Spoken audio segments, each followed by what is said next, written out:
If you sleep more than 6 hours, you're wasting your life. If you're not being productive every day, every moment of your life, you're wasting the most valuable asset you have. When he prayed Isha, he liked to go straight to sleep. People say, I don't have time. They're lying. They don't use their time correctly. How can they use the time correctly? Look, and this is something that's very productive as well. Interesting. That's how they manage to pray at night every day. Yes, but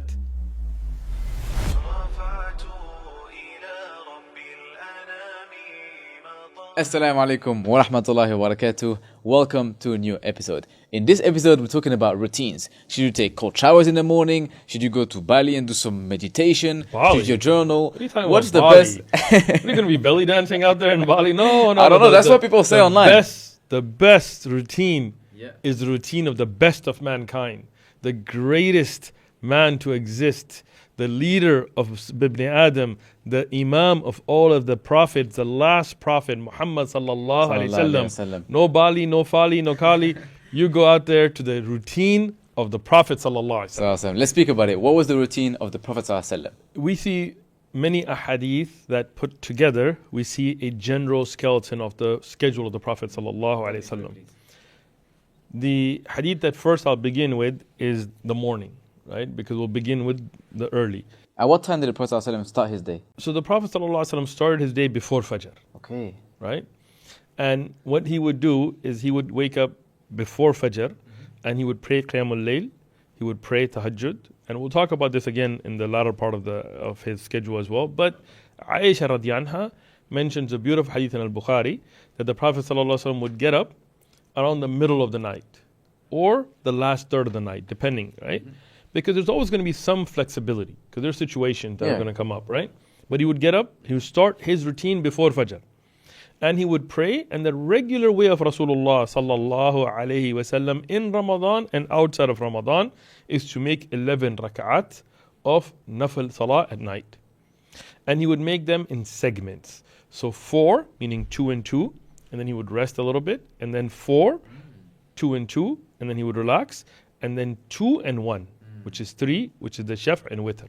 So this is the regular, as reported by Aisha radhiyallahu anha in Sahih al-Bukhari. So we know from the hadith of the Prophet sallallahu alaihi wasallam, the night prayer is done in 2 and 2s, segments of 2. So when 4 is mentioned here, it's not 4 together, but it is 2 and 2. And he would recite so long in this that some of the hadith mentioned that he finished Al-Baqarah and Al-Imran and Surah Al-Ma'idah and Surah Nisa, and sometimes he would switch the order for them as well in the second parts. So imagine in each rak'ah he would recite that long. SubhanAllah. So that's how beautiful and long and relaxed his salah was. And Ibn Umar radiyallahu anhuma and others described that his ruku' would be like his qiyam. And his getting up from ruku' would be like his ruku'. And his sujood would be like that. So that he didn't just kind of rush through it. Imagine reading surah of the Quran like Al-Baqarah and then making a ruku' that long. And he had many adhkar that he would make in the ruku' and the dua and sujood. Making his sujood so long. He would stand in the nights till his feet would crack and swell and bleed.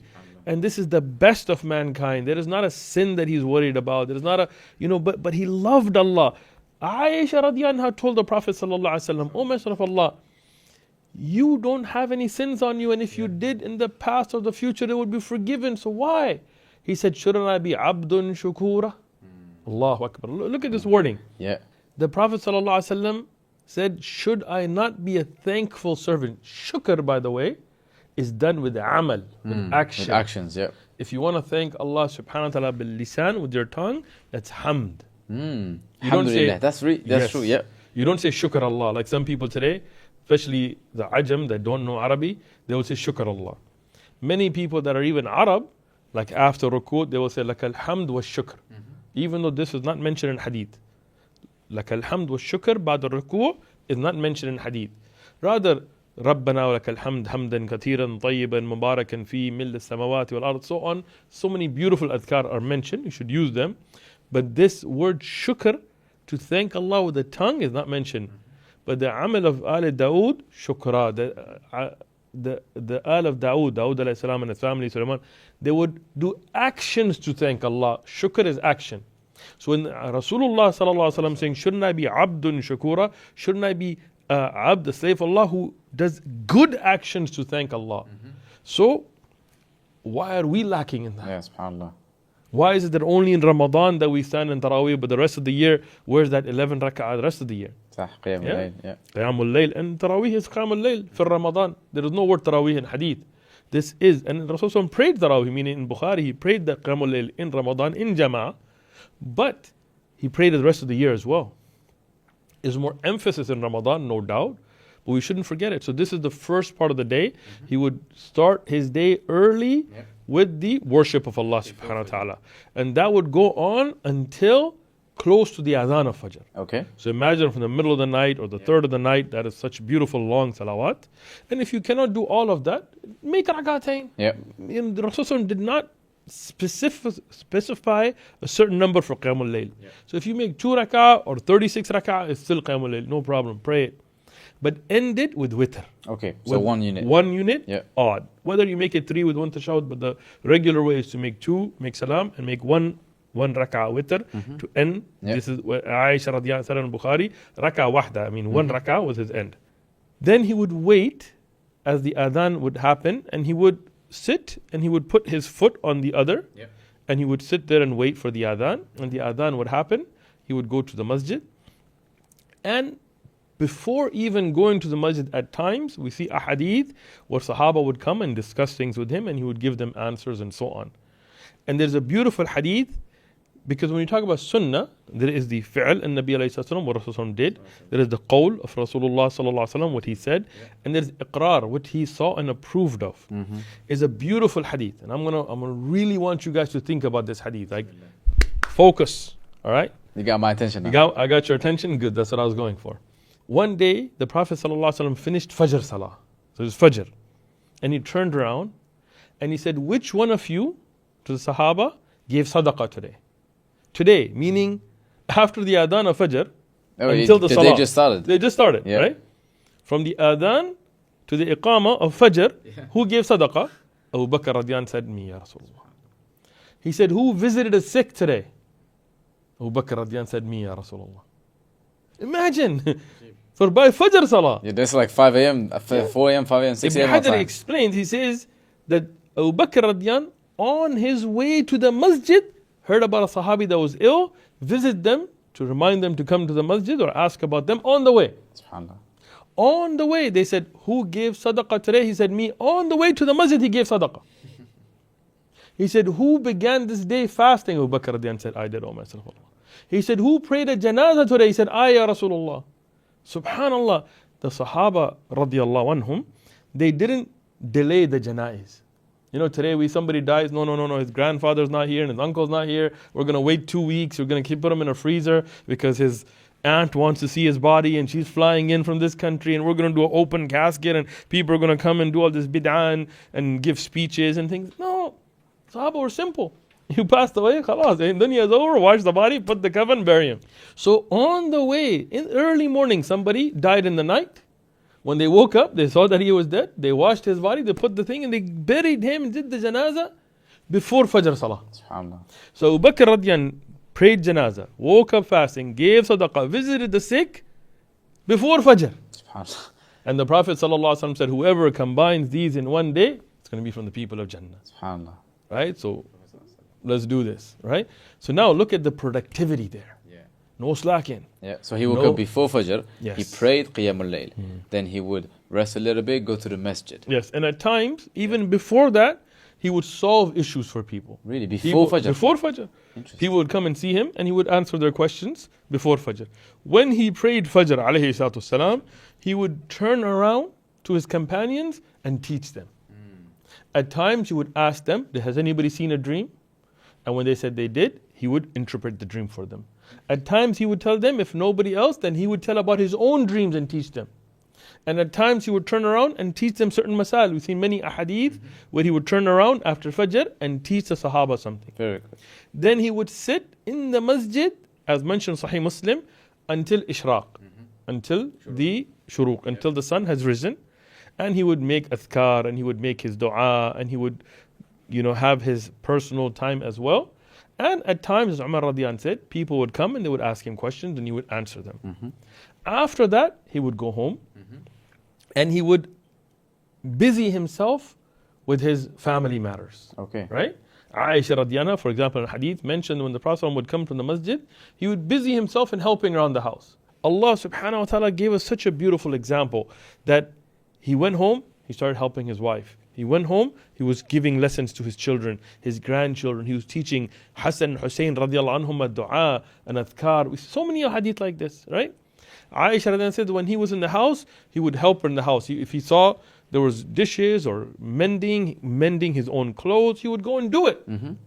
Right? It doesn't mean that women should tell their husband, go mend your own clothes. No. But if a man out of his own goodness does that, that's a good sign. He would be rewarded for it. But the taking care of the house and taking clothes are the woman's responsibility, and that was regularly done by the wives of the Prophet ﷺ. But out of his goodness, he would help even in that. And from there until Dhuhr, there was his time to deal with issues, including the issues of the ummah that would come and so on. Then before Dhuhr or after it, depending on the season, when it was very, very hot, he would take a nap. Oh, really? It's called qaylula. Qaylula is sunnah. And this is something that's very productive as well. Very good. And I can tell you, my sheikh told me, and I've seen this in my own life, that if you don't pray that, or if you don't take that rest of qaylula, you'll have a hard time with tahajjud. Interesting. Yes. That's how they manage to pray at night every day. Yes. Okay. And this would be different amounts of times have been given. Within 20 minutes to half an hour to an hour plus would be a rest. Okay. In the time that it was very hot, they would delay the dhuhr. So you would take the qaylula at the very hot time and then get up, make wudu and pray the dhuhr. And at times they would pray the dhuhr early, so then the qaylula would be after dhuhr. But he would regularly take this nap. Take a qaylula. Yes. Then after that, again, dealing with the situation of the ummah, for us it would be like work and so on. And he prayed Asr Salah. And Asr Salah, he prayed early. Right? He didn't like to delay Asr. Today, sometimes people pray Asr right before Maghrib. But this is called the Salah of the Munafiq. The Prophet ﷺ did not allow us to delay Asr. He said, Hafadh ala Salat al-Wusta. In the Quran as well, Salat al-Wusta, which is Asr. So he prayed the Asr. Then Maghrib, again, he prayed early. What did he do between Asr and Maghrib? So these times between Dhuhr and Asr to Maghrib are work times. Okay, so worldly matters. Worldly matters, deen matters, teaching matters. As a Khalifa, as a leader of the Muslim Ummah, he would have situations that came up, people that came to the masjid. You know, sometimes he had to dedicate that time for family matters, sometimes he had to, but usually it was busy with the Ummah at that time. Very good. Right? Now, again, at this time, the Prophet ﷺ is not doing tijara and stuff as he was in his earlier life, but these would be the times for business as well. As the other Sahaba would busy themselves in that time. Up until Maghrib? Up until Maghrib. Okay. Maghrib, he would pray early, and at Maghrib, after he prayed his fard and he made his sunan, he would many times turn around and educate the brothers, educate the people in the masjid, deal with things, go home after Maghrib, deal with his family matters, help around, again, taking care of his daily needs. And he loved to delay Isha. So he loved to pray Isha late. Not past the middle of the night, but late. And he liked to speak and do all his things before Isha. Between Maghrib and Isha was also a very productive time. When he prayed Isha, he liked to go straight to sleep. Interesting. He didn't like to speak after Isha. So at times the Prophet ﷺ, the hadith in Sahih Muslim, he would delay the Isha very late, and people, Sahaba, would be sitting there nodding. And then he told Aisha radiallahu anha that I would like to pray Isha always late, but I don't want it to be a fitna, a burden on the people. Otherwise, this is the time for Isha. Right? And was that, what time was that? The first third of the night? Again, because, I mean, we cannot say like 9 p.m., 8 p.m. because of the thing, but it would be in the first third towards the end of it. Okay, of the night. But never past the middle of the night. And for people to understand, it's a good point that we mentioned, the night doesn't mean midnight or whatever the time is. It's between the time of Maghrib and the time of Fajr. Yes. That's what the night is. But you know what's interesting? I've done a kind of case study. Almost everywhere, if you take the adhan of Maghrib and Fajr, you will get almost always the middle of the night is 12 o'clock. SubhanAllah. It's kind of interesting. Yeah, interesting. Yeah, because Sometimes the day is longer and shorter, but that middle says, it's interesting. Yeah, because Maghrib and Fajr would stretch both. As in Maghrib would be later, Fajr is shorter. If Maghrib is earlier, then Fajr usually is later or as if the day is longer, then the Maghrib will be early and the Fajr will be late. But the middle will still be in the middle. And sometimes Maghrib will be late and Fajr will be early, but the middle will stay in the middle. But again, we're not saying 12 o'clock exactly. Yeah, it's middle of the night. Fajr and Maghrib. So if you want to know it, take the Maghrib Adhan, take the Fajr Adhan, get divided, and that's your middle. So before that, but towards the later. But again, at times he ﷺ would pray it early to make it easy for the people, and so on. After Isha, regularly he didn't like to speak.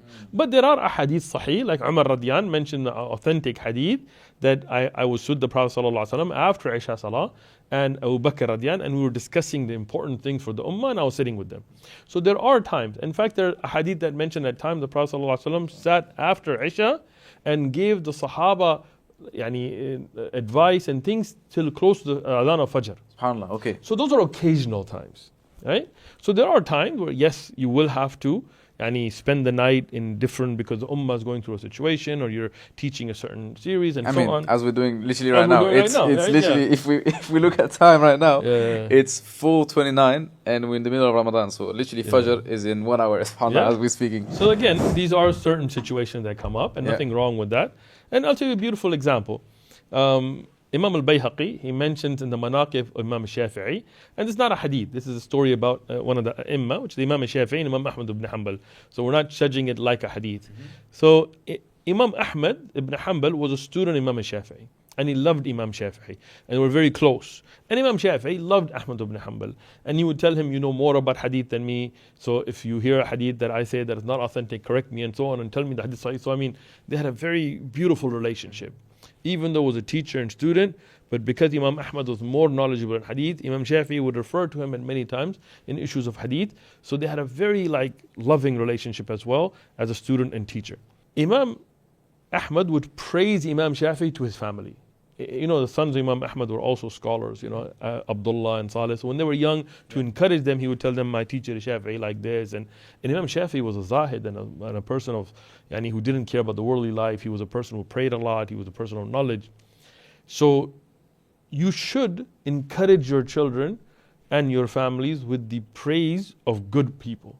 So you connect their hearts with them. Not like, oh, this actor was in this movie and this politician and this sports guy, like Fusaq and Fujjar. Don't praise them. I'm sick of that, right? Praise the people of goodness to get your children to look up to them. Don't be, this guy kicked a ball so many times, who cares, right? So one day Imam Shafi'i decided to come and visit Imam Ahmad and stay in his house. So now this was a big deal.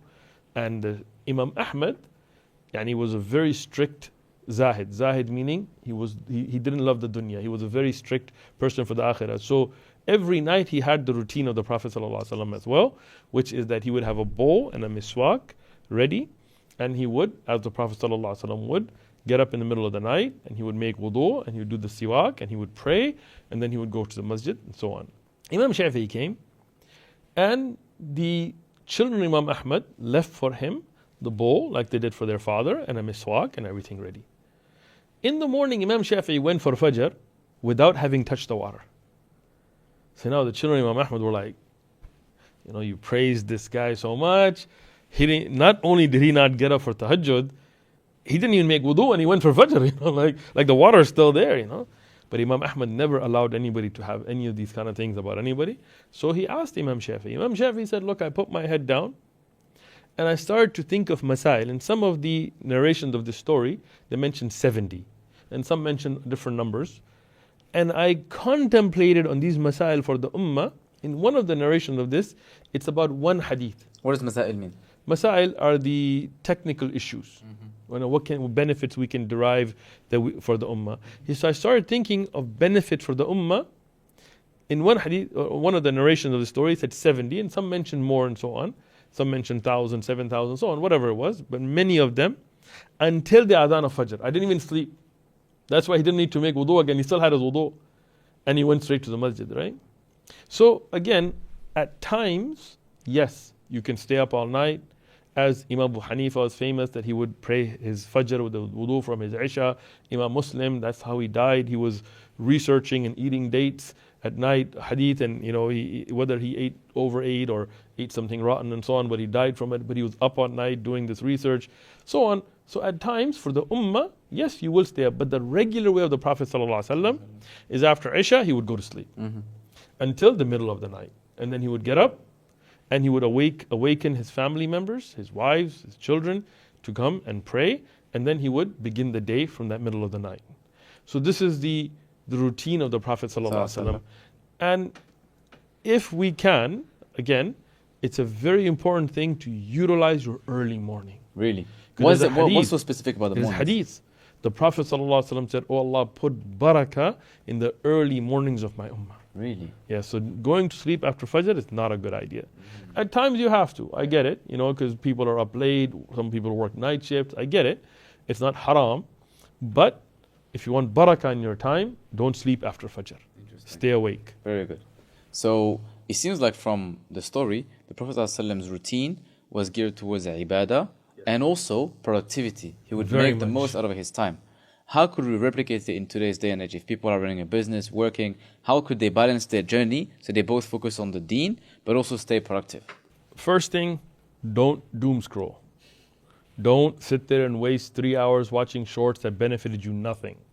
Yes, they may be funny. Yes, there may be funny pet videos or, fails or kid fails and all these things that just entertain you, but you're wasting time. People say, I don't have time. They're lying. They don't use their time correctly. How can they use the time correctly? Look, first thing, what not to do. Okay. Right? Doom scrolling has ruined our generations. Just swipe. People can't even wait for a 30-second video to be over. They're already bored. How will you learn knowledge? How will you learn Quran if you don't have the attention span? That's very deep. Don't doom scroll. Second, don't waste time with even mubah things. What does that mean? Mubah means maybe they're not haram. Like obviously music and looking at women indecently dressed or women looking at men indecently dressed, that's haram. Yeah. Right? But even things like sports, right? Even if the awrah is covered and things, what benefit? People sit and watch a 3-hour sports match and they say they don't have time for Quran. They don't have time for da'wah. People watch Netflix series for 30 hours that week. They binging it, right? And then they don't have time for Quran. People sit and watch Artagul and all these and make the excuse as if they're doing this for the deen. Instead of watching Artagul, why couldn't you read the Quran? Why couldn't you read hadith? Why couldn't you watch a series on da'wah or on fiqh or on hadith? Why couldn't you watch lessons and benefit for yourself? For me, I don't even like nasheeds. Even if they're halal, even if they have no music, I don't like nasheeds. What did I benefit from a nasheed? Right? Now I'm saying all this, but I want to make a caveat. Because some people then go to an extreme. At times, you need to invest your time with your family, which is not a waste of time. The Prophet ﷺ had that balance. At the Eid, there were people that came and they were performing in the masjid and outside, and they were people who were acrobats, throwing weapons, throwing knives and kind of catching them, like entertainment. Yeah. What did the Prophet ﷺ say? Did he stop and them? The Prophet ﷺ, not only did he not stop them, but he brought Aisha radiallahu anha covered, obviously, sitting behind him, so she could see, when being screened, she could see this. So he sat with his wife and watched that entertainment. Very good. Why did he do this? Because that's a bonding you need. Right? When I was raising my children in America, it was difficult. A lot of my friends, the way they did it is they were very harsh. No TV, no games, no fun, no nothing, just Quran, hadith. Their kids rebelled. They ran away from the deen. It was just harshness. For me, I was friends with my sons. My sons and me grew up as friends. At times we joke. At times we would play a video game together within boundaries. Yeah. Right? Why? Because if you just take it to a very strict, harsh level, then there is depression. Then there is lack of productivity because you become paralyzed with extremes. How could people balance it out? How could they know the balance? The balance is the life of the Prophet ﷺ. At times, invest that time of sitting with your wife, sitting with your son, sitting with your daughter, sitting with your mother, And within the halal, not haram, of course, like, within the halal, have some entertainment, have something that's fun. What would be the limit? The limit is always if there is nothing haram in it. Right? You're going to give people, they're going to say, this is halal, let me watch it for 20 hours. Yeah, so they know that's wrong. That's extreme. Your heart knows that's wrong. So it's what's within reason, as long as there's benefit. As long as it is a bonding for you and your family. And there may be some aspects that are not halal in it, because that's the world we live in, unfortunately. Right? Even in a cartoon sometimes, even if you take the music out and all of that stuff, and you get, you have to look at the balance there, right? I'm not, because I'm giving practical advice. I could give you book advice, but that's not going to help you, right? You need to have a bond with your wife. You need to have a bond with your children. You need to have a bond with your siblings. And that at times may be something that is entertaining, but schedule that. Okay. Make that not every day for 6 hours a day, right? Not, like Rasulullah sallallahu alaihi wasallam spent that time with his wife, spent time with his children, joked with his children. Even subhanallah, the hadith that Imam Shafi'i was contemplating upon was the hadith of Anas ibn Malik's younger brother, Umair. So he had a small bird, so they call him Numair. So his bird died. So the Prophet ﷺ joked with this young child to kind of make him feel better. And Ya Umair, ma fa'ala Numair. What happened to your bird? Like he would take that time to even speak to children in a kind manner. Yeah. The Prophet ﷺ would at times play with Hassan and Hussein radiallahu anhuma, even at times when he was making salah and they sat on his neck. Imagine today if some little kid comes sit, you backhand him, we're mad nowadays. Yeah. Right? The Prophet ﷺ stayed in sujood. So he didn't want to toss them off, until they left themselves. Look at how kind he was, right? At times he raced with his wife Aisha radiallahu anha. Sahih hadith, Aisha radiallahu anha said, when I first married the Prophet sallallahu alaihi wasallam, we raced and I was able to beat him in the race. But then as marriage and so on, she gained weight and things. He said we raced, and imagine the Prophet sallallahu alaihi wasallam was older age, but he was that physically fit. He beat her in the race, right? So he was having that entertainment with his wife, that bonding. But that's for a particular There's time. always a balance. But the Prophet ﷺ would never, and this I'm going to go back to the hadith of Aisha radiallahu anha that said he helped around the house. He said, but when the adhan happened, his face changed like he didn't know us. Meaning, he never compromised on the deen. Because brothers nowadays, sometimes they get too soft. Yeah. You're like, brother, let's go to the masjid. Nah, man, I'm trying to help my wife around the house. I'm holding the baby because she wants to, go and learn some, whatever, makeup class or something like that, right? Like it's good to bond and help, but don't lose your priorities. When it comes time for da'wah, it's time for da'wah. When the Prophet ﷺ had to go out for qital or for da'wah or whatever, he never compromised that. Neither did the Sahaba radiallahu anhum. It wasn't a choice then.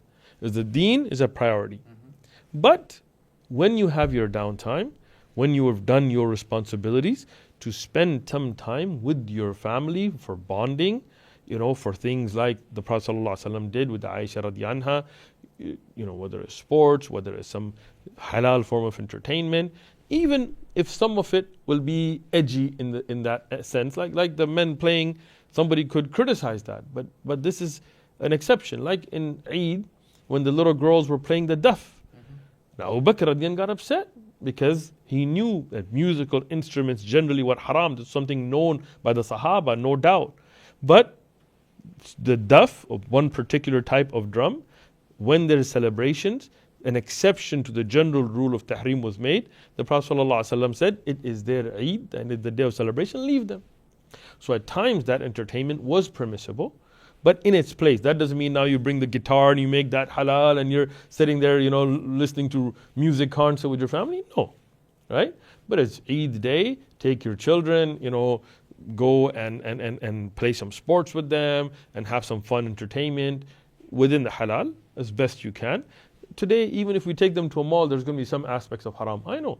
Like I live in this world. I don't live, in another world where I'm just going to give you dry advice. But minimize that as best you can. Okay. So you mentioned what not to do when it comes to avoiding doom scrolling and so forth, and making sure there's always a balance. Yes. Right?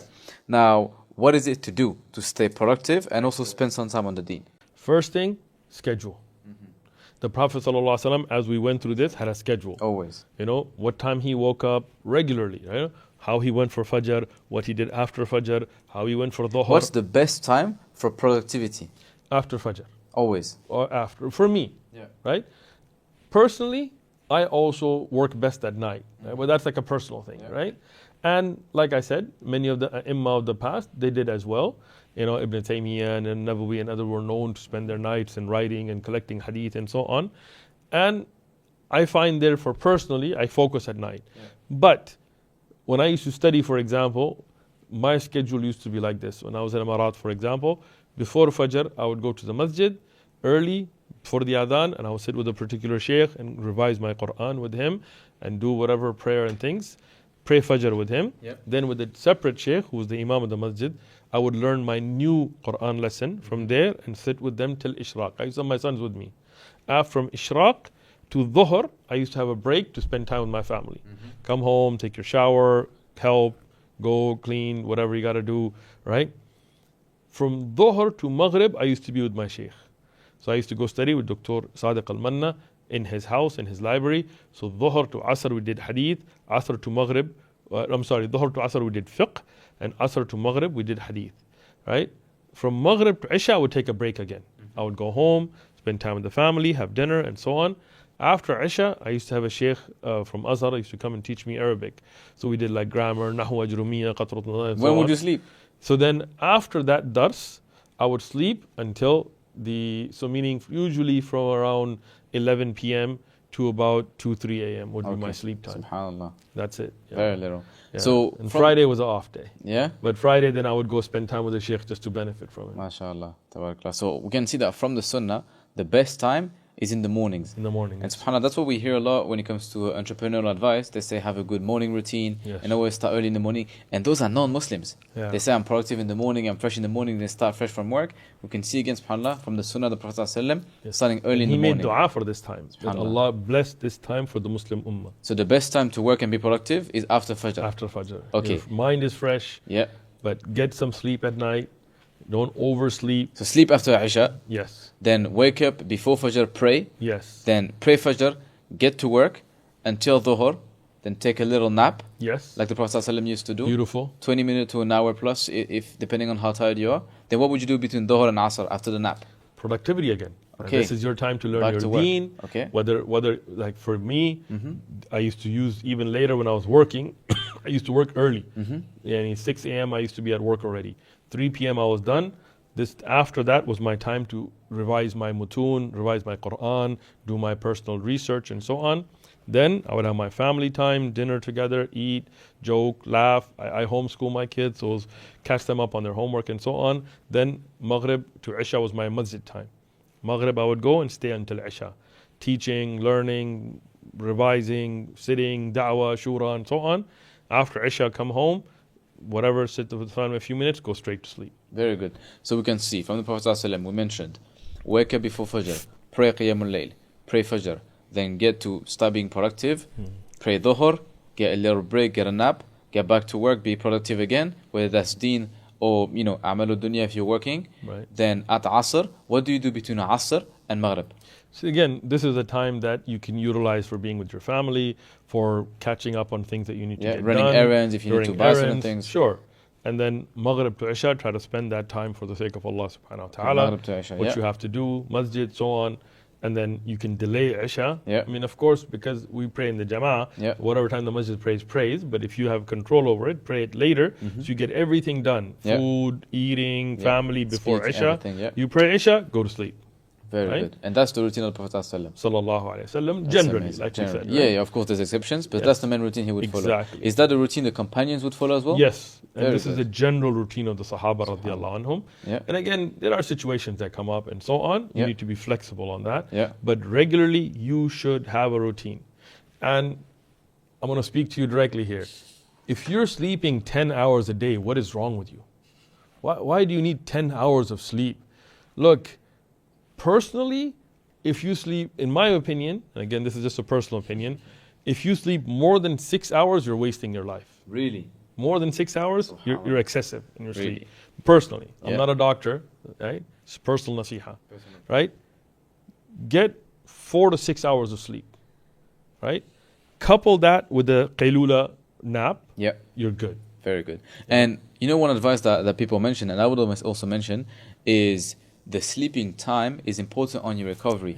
We see that Prophet ﷺ was sleeping after Isha. There's scientists who made research and said that the sleep you would get on the early part of the night is better for your recovery than the sleep you get later during the night. Which means, if you would take today's time, before Isha, usually Isha is around 7, 8 or 9 p.m. That sleep from 9 p.m. to midnight will give you more recovery than the midnight to 3 a.m.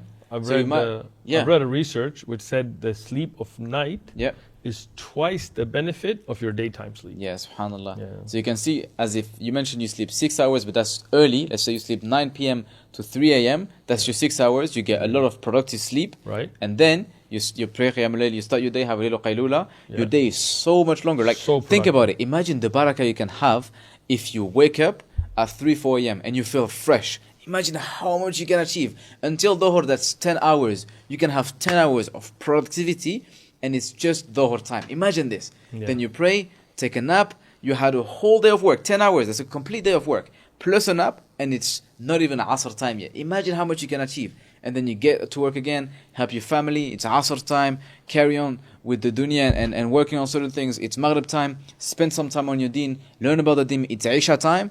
Time to go back to your family, go back home, sleep. Imagine the amazing day you had. And then you go to sleep, wake up again the next day. So much productivity, subhanAllah. It is beautiful. Look, if you're not getting at least 2 to 4 hours of sleep, you might be kind of not harming yourself. So I'm just saying, as a public safety and PSA here, get 4 to 6 hours, you're good.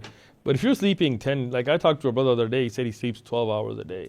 That's half the day. I don't know what you're doing with your life. That means he spends, do you realize that means he spends half 15 days a month? Imagine half of his life is just sleeping. And then the bathroom, and then whatever. You can't waste life. You got a short life. You have to accomplish things, get motivated, get ready, get productive. If you're not being productive every day, every moment of your life, you're wasting the most valuable asset you have. And on the last tip, I leave people with this. A lot of people struggle when it comes to how to schedule their day and how to make sure the day stays productive when it comes to balancing deen and dunya. And we subconsciously, subhanAllah, mentioned it here. One of the best advice I received and I had, and alhamdulillah, till this day I implement, is scheduling your work around your prayers. Yes. So you take your calendar, it's empty. The first thing you slot in there is your prayers. Yes. Fajr, Dhuhr, Asr, Maghrib and Isha. That's the first thing you put in there, and you put your work around it. When I started doing this, number one, everything was so much more structured because the time of the prayers makes sense. There's the time when the sun rises, there's the time when the sun sets, etc. And we can see, subhanAllah, that's how the Prophet ﷺ was running his day. Yes. And from that, you always have your routine, you never miss your prayer, and you always have a structure, subhanAllah. I had a non-Muslim economics professor, and this was at Mesa College in San Diego. And one time I used to wear a thobe to school, so he knew I was very visibly Muslim. And, he said something a few times, but one thing very interesting. One day he was talking about economics and time management and growing your wealth and so on.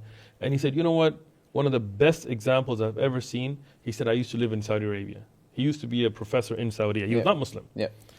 And he said, the Saudi people, they have already an amazing schedule laid out from their prayers. Subhanallah. He said, That's coming from a non-Muslim. From a non-Muslim. Ajib. He said, I would be sitting in meetings and they would say, after Fajr, we're going to do this. After us. And he would be like, what's that? Yeah.